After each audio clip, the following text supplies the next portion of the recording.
So today we're going to change out the filler tube for this 1994 Ford Ranger, and this is going to be for the novice out there. I've never done it myself.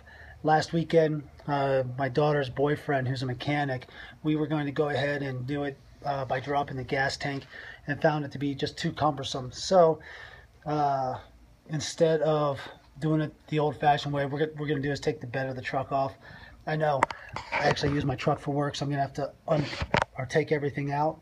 The other thing I learned from last time was that when you sit there for 3-4 hours and things aren't going right, you really should have a beer before you even get started. It's going to make things so much more fun.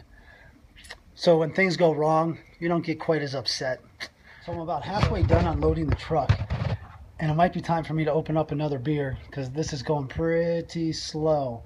But I will tell you, when I run into my first problem, I think I'll be a little calm and relaxed. Okay, as you can see, we're done unloading the bed of the truck. Now we're going to have to take out the bed liner.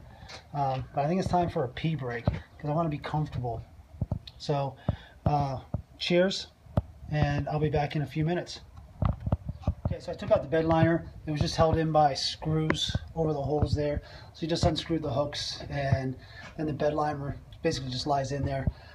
So there's 6 bolts holding in the bed of the truck. See them there? And it looks like, or I was told to use a T55 Torx. That's like that star shape. See that? It's gonna be a T55. I went to Harbor Freight, and all I needed was to buy this set, and it looks like they only ran, I don't know, about 10 bucks. That was all it was.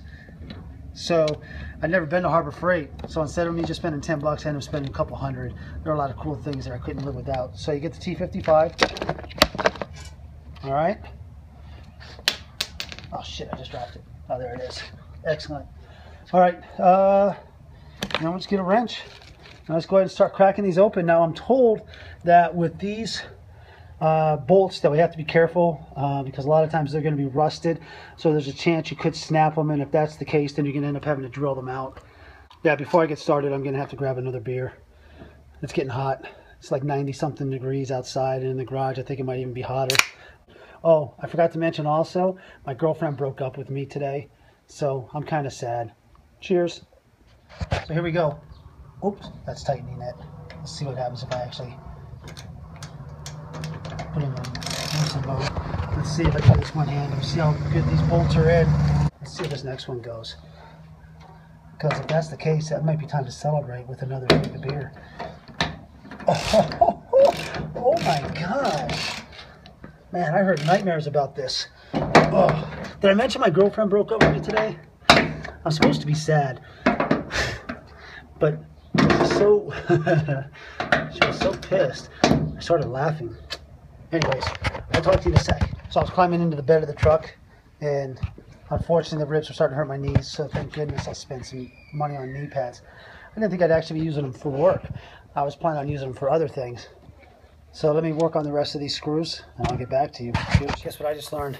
This cool wrench I got from Harbor Freight can grow by 6 inches.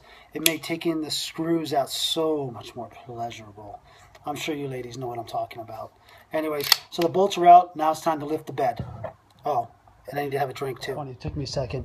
I didn't have my beer placed with the other beers, so I eventually found it. Okay, so we got the bolts out, holding the bed in. Remember, there's only 6. We left 2 in because somebody suggested if you hold the 2 in, or leave the bottom 2 in, just expand it out, we can tilt the bed without having to actually unwire or unplug all the wires to the tailgate or all the brake lights and all that. We got the filler neck released from the bed of the truck, and you know, I think it'd be so much more fun if I would have had power tools. Okay, so I ran into my first trouble spot. Somebody told me that you could leave these back bolts in, and then the front of the truck or the front of the bed would tilt back, and that way you didn't have to take the bolt out, and it would just stay there. I found it wasn't really doing it well.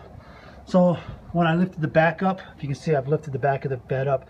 You had this wire going to your tail lights that was connected, so all I had to do was unsnap it. Simple enough. And we'll go ahead and, you know, before we put the bed back down, we'll snap them back in, and it should be okay. That being said, I'm glad I started with a beer. It's time to crack open another one.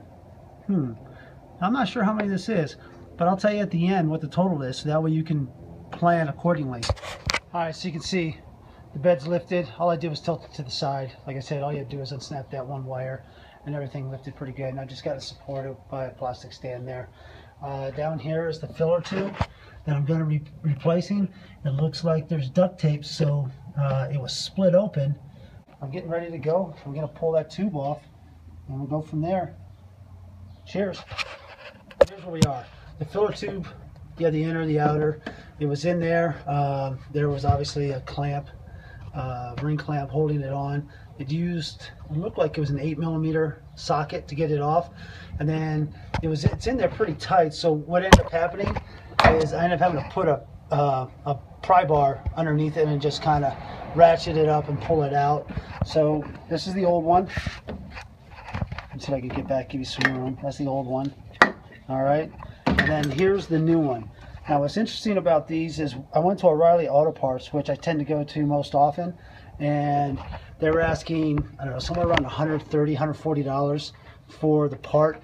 I went online instead and was able to find the part for, I don't know, I think it was like 35, 40 bucks. And I got it here in about 4 days, and it looks like it's about the right size. So we're gonna go ahead, take a drink, and go ahead and start to install it. Yeah, cheers. Okay, so some things that I was told also is before you go ahead and try to put the hose back on, the new hose back on, go ahead and spray the gas tank with a little silicone spray. It'll help it, and I'm told that it will not affect the gas inside. So we're going to go ahead and spray that, and then we're going to go ahead and spray the tube just a little bit. Again, the whole idea is try to get it to go on easy, and then we'll clamp it down pretty tight. So we'll do a quick spray. Ooh, sorry about that. That looked like there was a lot coming out. Who expected that much? Not me. And all you do is just slide it back into the tank. Now that ring clamp, I ended up having to use the original one because the one that they sent me was too small. And what would happen was when I would put the hose on, this ring clamp would just keep climbing up, and even when it was fully extended, I couldn't push it all the way down. So, instead of me trying to pry it and potentially, create more problems with that hose or put a niche or scratch or something in it, I went ahead and got the original ring clamp. So it went back from a 7mm back up to an 8mm. So I'm going to go ahead and tighten this down. Okay, so we went ahead and got the hose clamped on. Actually, let me get the light back here so you can see.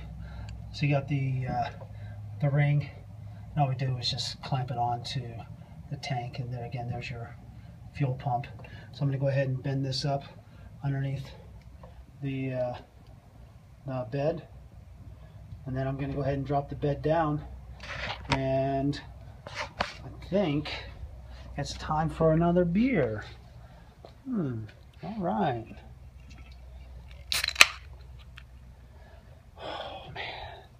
This is so much more fun when you're drinking beer. All right, so we went ahead and reconnected the wires right there. All we did was just snap them back together, and then once that cable hit our cable lights, we need to run back over the front there, so that way they're not dragging on the ground, if you can see that. So I just throw them over the top. All right. We're going to drop the bed down. Then I think what we're going to do is go ahead and reattach the filler hose to the bed of the truck. And let's see if I can see where that thing is in there. So I may have to use a bar to pull it up. Let me find it first, and then I'll show you what I did. Alright, so what we need to do is go ahead and get that filler hose up to the bed. Hang on a sec, I'm going to get underneath here. What you got to do, oh boy, I don't know if you can see the light's I'm kind of blocking the light here. Okay, there we go. You got to reach underneath the bed. Ooh, kind of fondle the hose, tickle it a little bit, and then make sure you insert it into the hole. And there we go. Now it's got a nice little fit, or I'm going to put some screws in to make sure it's a really tight, snug fit. I tell you, this really is so much more fun if you're enjoying the beer as you go along. So what happened was I was having the filler hose wasn't butting up next to the bed of the truck. So what I did is I went ahead and put the bolts, or replaced the bolts, not tightened all the way down, but just enough to make sure that the bed is exactly where it's supposed to be. So now what I'll do is I'll start pulling that filler hose a little bit closer. Maybe use a little pry tool or a screwdriver just to get it up nice and tight, so that way I can go ahead and screw down the filler hose to the bed of the truck to make sure everything is lined up properly. So my light just fell off the top of the truck. Man, that stinks. So all we're trying to do is just line up the screws. What's happening is the screws aren't lining up perfectly, so what I'm doing is going to go underneath, loosen up the ring clamp, the hose clamp, just turn it. Oh gosh, if you can see there, see how it's just a little bit off with the holes there? You can see how they're just, let's see if I can get that, see how they're just off? They just need about a quarter inch turn so they don't line up, and then I can screw them on. Boy, broken light. I think that calls for a drink. Alright, so the hose clamp is tightened down. So the last thing left is to, I don't know if you can see it, it's just tighten down those last 3 screws that are there because I started them already.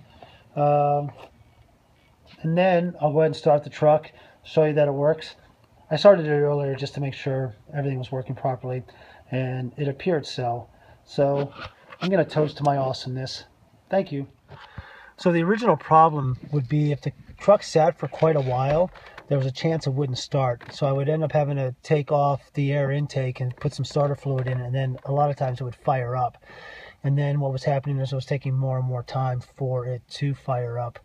And decided to go ahead and replace the fuel pump because I had to replace a bunch of other stuff. And when I was pulling off, when we were taking the gas tank off, we realized that the filler tube was split. So ordered the part like I mentioned earlier and went ahead and replaced it. So now it's time to, let's see if it starts quickly. Here we go. You ready? Okay. So the official tally was, it was officially a 4.5 beer repair job. Now I have to come clean. I was getting a lot of not so happy text from the girl I was dating. So in all reality, if you can crack the bolts on the bed easily where they're not rusted, you don't have to worry about drilling them out, you can replace the filler tube in easily under an hour. So have fun. That's what I did. Enjoyed beers while I was doing it. Obviously not the safest thing. So good luck.